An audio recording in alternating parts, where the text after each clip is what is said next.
So chapter 2.4 is all about dealing with complex numbers. So what is a complex number? That's a great question. The complex number set includes the imaginary unit I, and the imaginary unit I is defined as I is equal to the square root of -1.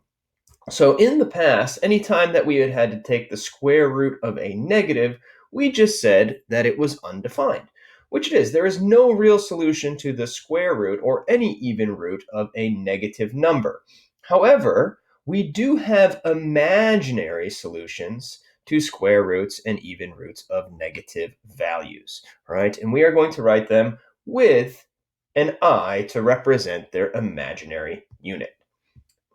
One thing to make note of here is that I squared is equal to -1. If you were to take this expression, this equation, I is equal to the square root of -1, and you were to square both sides, you would indeed get I squared is equal to -1. The standard form of a complex number is always going to be written in the form a plus bi, where a and b are real numbers. A represents the real part of the complex number, and bi represents the imaginary part of the complex number. This is very important. Standard form, a plus bi. Always write your real part first, followed by your imaginary part. That is what the standard form looks like. For example, we have 3 minus 8i. This is an example of a complex number. Notice the real component 3 and a negative 8i being the imaginary component of this complex number. If b is equal to 0, then a plus bi equals a, and you are just dealing with a real number. All right? If we have a 0 imaginary component, then we just have a real number. If b does not equal 0, then a plus bi is called an imaginary number. This is an imaginary number of the complex number set. And a number in the form just bi, notice that we have no real component, all right? Just bi is called a pure imaginary number. So here is a Venn diagram of your different number sets. Okay, notice that complex numbers encompass all of these different types of number sets. So you have your natural numbers. Those are your counting numbers, 1, 2, 3, 4, 5, 6, so on and so forth. Then we have whole numbers, which also adds 0 into that group. And then we have integers, which encompasses positive and negative values. Rational numbers, which is any number that can be represented as a fraction, 3/4, -7/2, right? 6.77 repeating. Then we have our irrational numbers.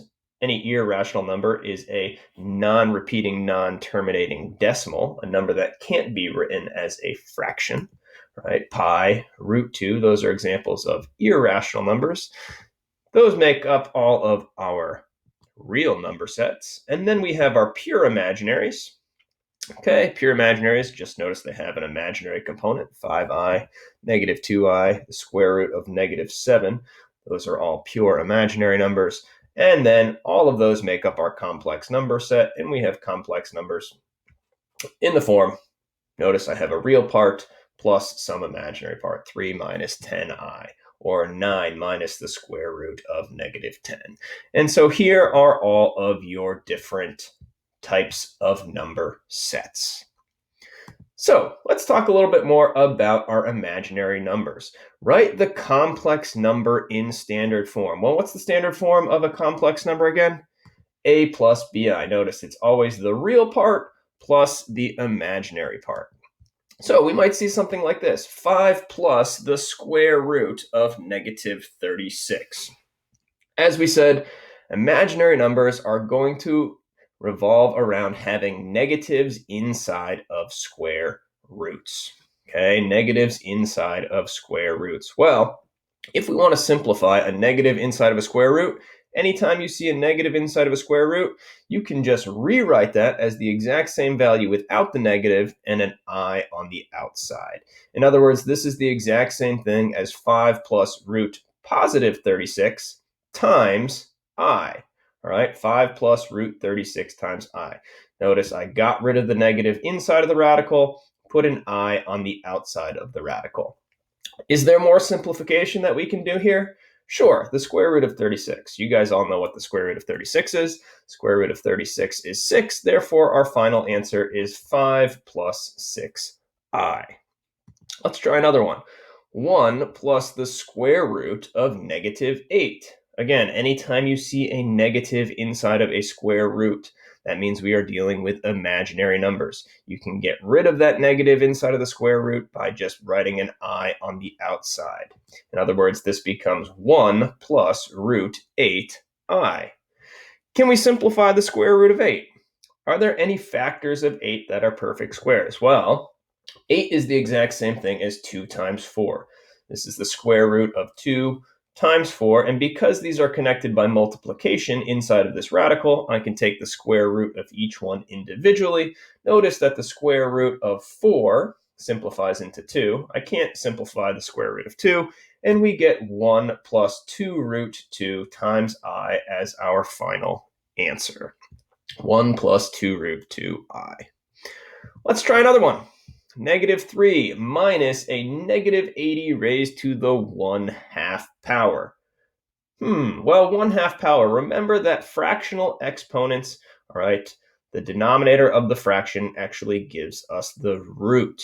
So this is the exact same thing as the square root of negative 80. And what do we want to do whenever we see negatives inside of square roots? Get rid of the negative by putting an I on the outside. This would be negative 3 minus root 80i. Again, I got rid of the negative in the square root by writing it as an imaginary number. Can we simplify the square root of 80? Are there any factors of 80 that are perfect squares? Well, this is the exact same thing as negative 3 minus the square root of 5 times 16. 5 times 16 is what gives us 80. Those are two factors of 80. And is either one of these a perfect square? Yes, 16. The square root of 16 is 4, which leaves us with our final answer, negative 3 minus 4 root 5 times I. Negative 3 minus 4 root 5i. Notice in all of these final answers, we always put the real part first and the imaginary part second. So now let's talk about simplifying powers of I. Our definition of the imaginary unit is that I is equal to the square root of negative 1. And do you agree, just based on identity, that I would be equal to I? Any number is equal to itself, and that includes our imaginary unit I. Well, what is I squared equal to? Well, if I were to take my definition here and square, all right, square both sides of that equation, I would get I squared is equal to negative 1. So what does that mean for I cubed? Well, hopefully you guys agree that I cubed is the same thing as I squared times I. Yes? So I squared times I, if I squared is negative 1 and I is I, this is I times a negative 1, which gives us negative I. What about I to the 4th power? Well, hopefully you agree that I to the 4th power is the same thing as I squared squared. Recall your properties of exponents. Exponents raised to exponents, we multiply them. 2 times 2 gives me 4. Well, what is I squared? I squared is negative 1, and this is negative 1 squared. Negative 1 squared gives us a positive 1. All right, let's keep going. See if we notice any patterns here. I to the 5th power. Well, I to the 5th is the exact same thing as I times I to the 4th, right? Remember that when you multiply like bases of exponents, you would add the exponents. Here I have a power of 1. Here I have a power of 4. 1 plus 4, that would give me I to the 5th. Well, as we said, I to the 4th is the same thing as I squared squared, which is a negative 1 squared, which becomes a positive 1, leaving us with I for our answer. This becomes I times -1 squared, which is I. So I to the 5th actually simplifies down into I. I to the 6th power now. Well, do you guys agree? I to the 6th is the same thing as I squared raised to the 3rd. Again, exponents raised to exponents. We multiply our exponents. 2 times 3 would give me 6. Now, why did I pick I squared? Well, because we know what the quantity I squared is. I squared is equal to -1. So this is the same thing as -1 cubed. -1 cubed gives us -1. And so I to the 6 simplifies into -1. All right, what about I to the 7th power? Well, I to the 7th power is the exact same thing as I times I to the 6th. And as we just showed, I to the 6th is the same thing as I squared cubed. Well, we said that this already turns into -1, so this is going to be a -1 times an I, which gives us a -I for our final answer. And one last one here, I to the 8th power. Well, I to the 8th is the exact same thing as I squared raised to the 4th. Again, we picked I squared because we know that I squared is -1. This is -1 raised to the 4th power. And raising any negative to an even exponent is going to give us a positive. I to the 8th power simplifies into +1. All right, so let's take a look. Notice if we see a pattern here. I, -1, I, +1. I, -1, I, +1. And if we were to continue with our powers of I, we would see the exact same pattern repeat itself. Now, here is the best way to simplify powers of I. Rewrite even powers of I in terms of I squared raised to another power. All right, so let's look at all our even examples. Here we had I to the 4th. We rewrote that as I squared squared. Okay, rewrite even powers as in terms of I squared raised to another power. Here was our next even power, I to the 6th. We rewrote that as I squared to the 3rd. I to the 8th, we rewrote that as I squared to the 4th. And just remember that exponents raised to exponents, we multiply. Okay, so if we're simplifying even powers of I, rewrite it in terms of I squared raised to another power. We know that I squared is equal to -1, which we can then simplify. For odd powers, all right, odd powers of I, rewrite odd powers of I as the product of I times I raised to an even power. Then simplify the even power of I. So let's look at our odd powers.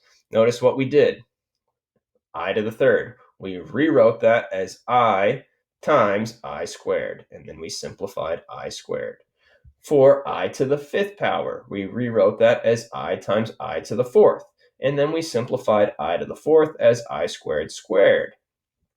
I to the 7th, we started off, we rewrote that as I times I to the 6th. Again, I times I raised to an even power. And then we were able to simplify the even power. I to the 6th was I squared to the 3rd. Okay, so anytime you see odd powers of I, rewrite them as the product of I times I raised to an even power. And then you can use the same technique for rewriting the even power. Take I and rewrite it in terms of I squared. Take your even powers of I and rewrite them in terms of I squared. So let's put a little practice together here. Simplify the complex number. Write your answer in standard form. Here we have I to the -27 I to the 5th. Notice that we are dealing with an odd power of I.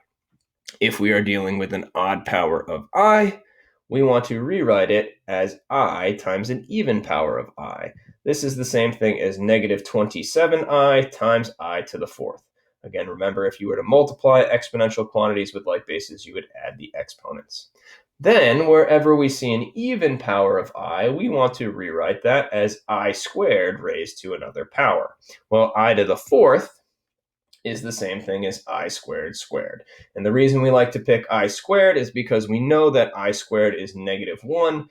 If I take negative 1 and I square it, that becomes a positive 1, this entire quantity, leaving us with our final answer of negative 27i. All right, let's do another one. 10i to the 52nd power. Here we have an even power of I. Even powers of I we rewrite as I squared raised to some power. Well, what would I have to raise I squared to get 52? Remember, exponents raised to exponents, we multiply them. 2 times what number gives me 52? That would be 26. This is 10i squared raised to the 26th. And again, the reason we pick I squared is because we know that I squared is negative 1. When we take negative 1 and we raise it to any even power, we are going to get positive 1. And this gives us our final answer of 10. Another one here. Here we have I raised to the 111th power. 111, this is an odd number. Anytime we are dealing with odd powers of I, we start off by writing it as I times I raised to an even power. This is 3i times I raised to the 110th.